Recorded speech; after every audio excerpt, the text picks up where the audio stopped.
How should Donald Sterling have handled this? I said it earlier. I thought he just should have owned it from the beginning and just said and just walked away. Like, what do you want? This is who I am, you know. And he continues to prove who he is. You know, as a black man, it bothers me that we're sitting up here talking about this. You know, because I have to still listen to this, and I have to give my time and spend time talking about that ignorance and that. Yeah. So, you know, I wish he would have just, and I still wish he'd do it. Just like, look, I'm not trying to get an apology. This is who I am. You know, he can't even call himself a racist because he doesn't even know what racism is. He still doesn't get it, and I don't think he'll ever get it. So what he should have done was just say, yeah, that's it. I said it, I meant it, that's it.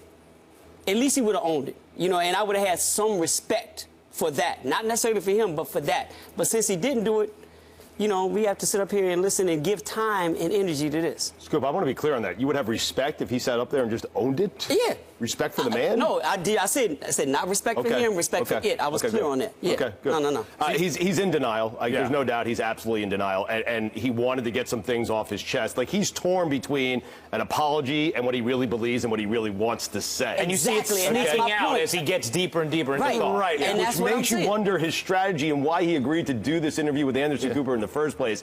I said it earlier and I say it again. Control your own message. If you want to say something, say it.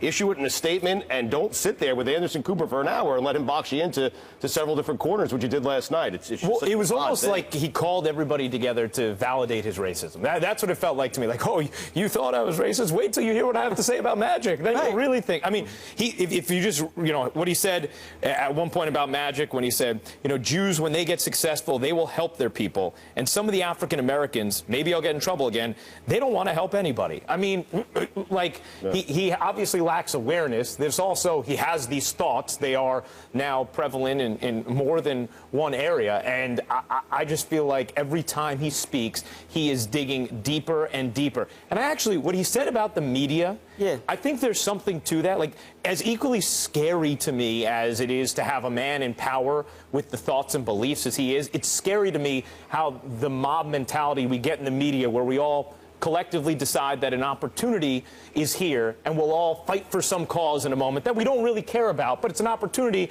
for talking heads and everything, so we go to bat for a while, and then once it's taken care of and we get whatever resolution, whoever fire that we want to do, we go away and never care about the issue again until another opportunity arises. That mob mentality that we do perpetuate in the media, that scares me. I agree with him about that, but it doesn't change the fact that his own thought process is very real and very scary as well. Let me be clear, it doesn't change anything, you're right, but I think that is an interesting element of all of this, is how the media has decided to pounce on Donald Sterling, because there's audio and it's easy. And I flipped over to CNN to see reaction last night, and there was a bunch of black and white sitting around, panelists, and laughing. He's such an easy target at this point. And as Bomani Jones said on our radio show, you know, on the list of bad things that Donald Sterling has done, what he said on those audio tapes is like 5th or 6th on that list. Exactly. And this is the one we've decided to pounce on. And here's the thing about the media. It's interesting to see how they're not, I haven't seen any of us, and I'm including this in the media conversation, move forward on what he's exactly said. First, it was a comment about his friends. Right. And being embarrassed by his friends if they saw somebody black, you know, at whatever. You know, so now we're going to this situation where he's on Anderson Cooper.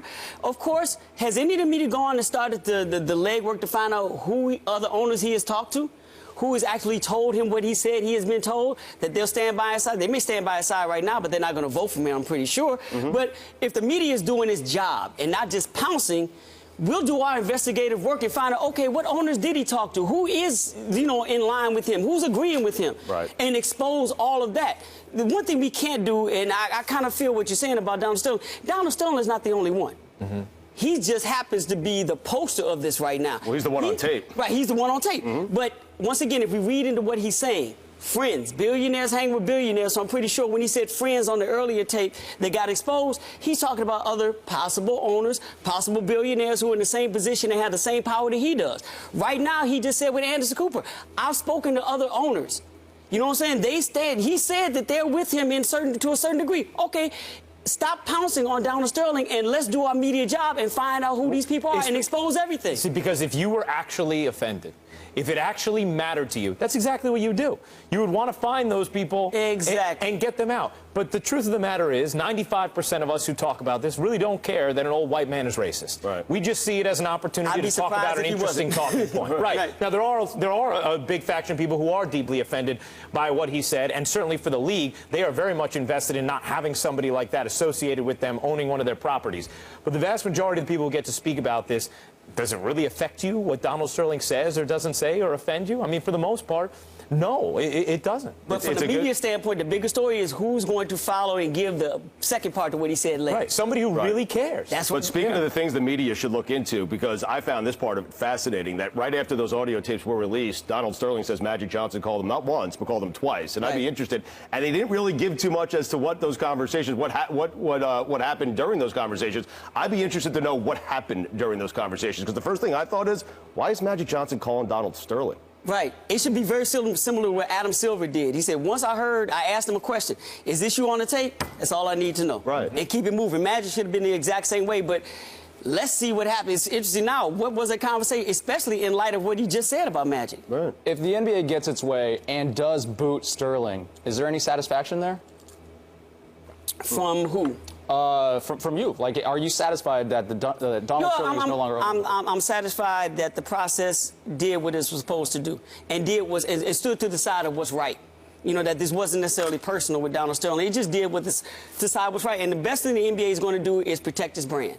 And if they think Donald Sterling is a threat to that, then they're doing what's in the best interest of the league. And yeah, I applaud that. But it's just kind of scratching the surface as opposed to not finding out those NBA. Once again, he did say friends in the first tape. He just said he spoke to other owners in the second tape. If we are the media and we say we're doing what we're doing and we're standing behind what our jobs and our responsibilities are, it doesn't stop with him. I think there's universal appreciation for what Silver's done. He's quickly become, in like 2 months, the most popular commissioner in sports. When do you see a commissioner go anywhere and get standing ovations? Right.